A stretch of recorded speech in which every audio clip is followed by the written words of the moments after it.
Today on Inside the Issues, I speak with Jason Thistlethwaite on the issue of sustainability reporting. Hello and welcome to this week's edition of Inside the Issues, a CIGI online podcast. My name is Dr. Andrew Thompson. I'm an adjunct assistant professor of political science at the University of Waterloo and Senior Fellow here at the Center for International Governance Innovation. Every week, we're joined by an expert in global governance, international public policy, or international relations. Today, my guest is Dr. Jason Thistlethwaite. He is an assistant professor in the School of Environment, Enterprise and Development at the University of Waterloo and fellow here at CIGI. Jason, welcome to the show. Thank you very much. To get started, for our audience who may not be familiar with the term, what is sustainability reporting or sustainability disclosure? Sure. So a sustainability report is a way for a company to measure and communicate its environmental, social, and governance performance, and record that in a way that then can be understood and used by stakeholders external to the firm. Okay, and what is the main purpose of the reporting for these companies? It depends on the audience you ask. Okay. But historically, sustainability reporting emerged primarily as an accountability mechanism for a firm's environmental performance. The idea being that sunlight is the best disinfectant. So the more transparency you offer on a firm, the more that external stakeholders can, such as civil society, governments, investors, can look at that information and then make an assessment on whether or not they should be supporting the company by buying its products, or more substantially, whether they should be investing in a company. Okay. And the Financial Stability Board has started to pay attention to this idea. Could you say a little bit about what the Financial Stability Board is, and then why it might be interested in an issue like this? Sure. So from my perspective, the Financial Stability Board is really the global governor of the financial system. It oversees a number of different financial standard setters that really make the rules and regulations that shape international financial governance. Why it's interested in this particular issue, I think is quite fascinating to me. I've been looking at this discussion around the measurement of sustainability, climate change as it relates to company performance for, almost a decade now, actually. It seems like such a long time. And for the most part, this discussion was being had amongst sort of a group of marginal and interested NGOs, academics. CIGI was having this discussion. And then in 2014, the governor of the Bank of England, right, and the head of the Financial Stability Board, Mark Carney, delivered a speech where he articulated that the financial industry needs to do a much better job in understanding the risks associated with climate change. And he made a particularly compelling argument around a concept known as the tragedy of the horizons. The idea that there is no incentive in the short term for financial markets to assess and manage these costs of climate change because the time horizon that these markets operate on is too short. And so these costs are over the horizon of where they ought to be. The Financial Stability Board has a mandate to ensure the stability of financial markets. And one of the key ways it can do that is through informing how financial markets and publicly listed companies measure and disclose information related to climate change risk.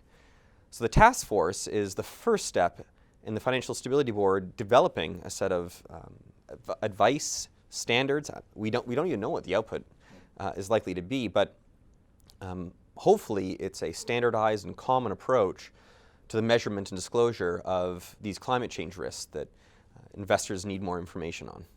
Now, the FSB has recently come out and said that it wants the G20 to play a role in this and the idea of a G20 disclosure task force.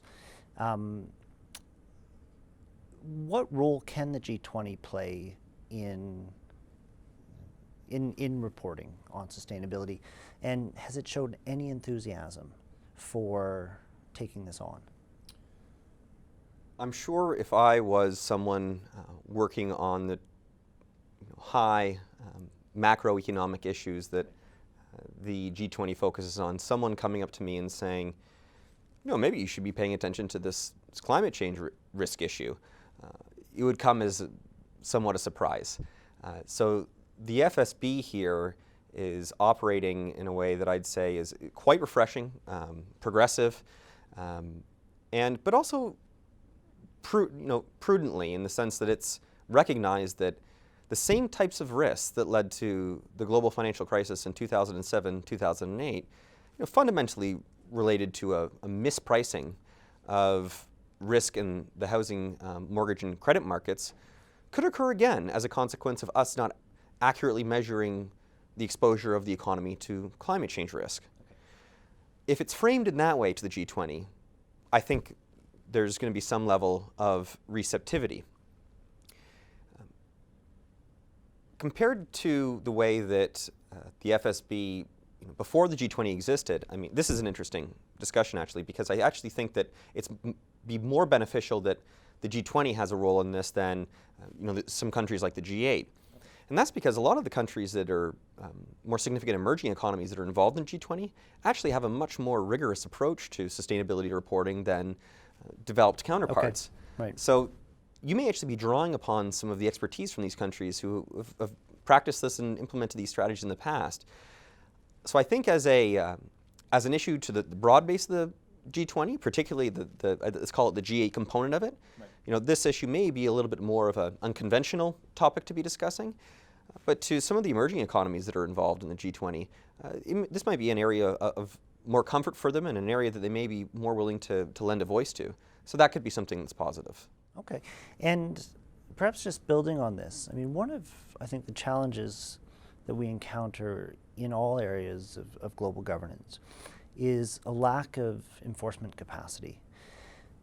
If a system of reporting is put into place, how could the G20 or the FSB essentially enforce compliance so that people are all contributing to the system or playing by the same rules? This is arguably the most significant challenge that sustainability reporting has to overcome. For the most part, sustainability reporting has been voluntary. This leads to the problem of forum shopping, whereby companies can pick and choose more or less what they'd like to, the information they'd like to shine some sunlight onto, right? So it could make them look quite good. They can also shop different standards. So they can find a particular standard of measurement that they feel is most aligned with their interests. Mainstream financial reporting standards are enforced in a much more rigorous way. It requires a third-party auditor to look at whether or not you are complying with the specific type of information requested by the standard. And if you are not in compliance with that type of standard, you could suffer a fine. And any type of intervention by, let's say, a group like the Securities and Exchange Commission, for instance, right. On a firm that has inadequately failed to disclose certain information is a real black eye, because investors are going to look at that firm and say, why would I trust my investment in this firm when I'm actually not getting the information I need to make the right type of decision? The FSB, G20, are they the right authorities to be developing a type of enforcement mechanism to try and improve climate change risk disclosure? I think that'll be tough for those types of institutions. Probably the most pragmatic approach would probably be to leave it up to domestic financial regulators. Okay. I think that would be a strong way to go about doing things. The more likely outcome, though, is the way that sustainability reporting is more or less done all along. And the strongest enforcement mechanism theoretically should be the market. Okay. So if firms do adequately disclose their information, and it'll be comparable across different sectors, different firms, investors will then be able to make a decision for themselves on how they punish or reward firms based on their exposure to something like climate change risk. And perhaps on that note, how is the private sector responding to this idea of sustainability reporting or disclosure, recognizing that the private sector is a pretty big player in all of this? Imagine I'm the Canada Revenue Agency and I knock on your door and I say, Doctor, I'd like a lot more information about how you spend your money and your finances. You need to change how you're measuring these finances, and you need to spend likely more additional time collecting information and putting it into these reports. You may also have to actually go out and hire another accountant or some other people to actually look at this. It's going to take more resources. Okay. And so for the most part, just like an individual being asked to provide more information on a survey or something, they're quite reluctant to do it, and that can lead to opposition. And there are certain parts of the private sector that are obviously going to oppose something like this more than other sectors. If you're in the renewable economy, you're a green firm, you're have good sustainability practices, sure, no problem. This stuff is already embedded in your corporate DNA. Right. If you're in the oil and gas sector, you're in a part of the economy that is quite carbon intense. The news that comes out as a consequence of you complying with this report may not be that welcome, and it may send a signal to investors that they should be a little bit more nervous about the long-term prospects of the firm. So that'd be another layer of opposition. Another significant concern is liability. Okay. So that if you do disclose and you make a mistake on how you disclose, you could be exposed to regulators or lawsuits saying that you measured this inadequately. And that's a big challenge that all regulators have to deal with, the G20 and the FSB are going to have to deal with, because there's a balance between flexibility in reporting and ensuring that you reduce the type of uncertainty that is inherent to an issue like climate change or the environment. Right. And just to wrap up, though, how important is this kind of system of disclosure to the larger effort to reduce greenhouse gas emissions and eventually move to a post-carbon economy? Speaking from the perspective of an investor, and let's say a concerned investor, someone who's aware of these types of issues, I think it's a very strong and important first step. We need to know first how to measure this stuff in order to better know how to allocate our resources in a way that can produce those types of low carbon outcomes that we need to meet our greenhouse gas emission targets. Right.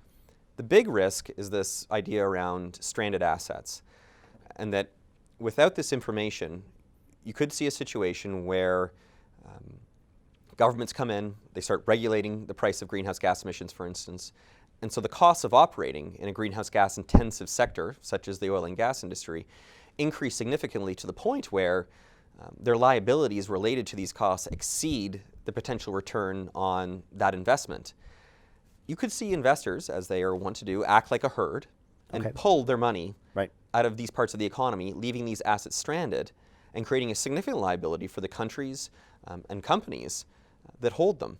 So improving transparency through something like climate change risk disclosure is the first step in easing a transition towards understanding where we should be putting our money to make the most returns for not only the financial sector, but the economy more broadly.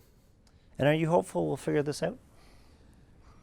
I have been pleasantly surprised at how much progress and momentum has gone into this issue since I started doing my research almost a decade ago. As I said, it very much started as sort of a fringe, almost radical idea that the financial industry would be taking a look at sort of these environmental and sustainability issues and taking them seriously.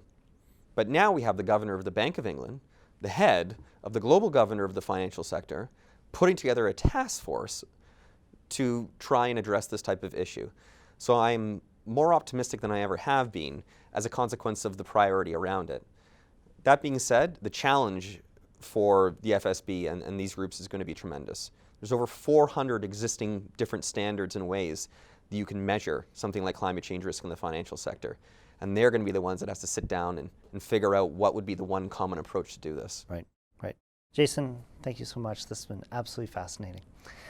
And thank you to our audience. Please join us again for another episode of Inside the Issues. You can find us online at cgonline.org, on YouTube, on Facebook, and on Twitter.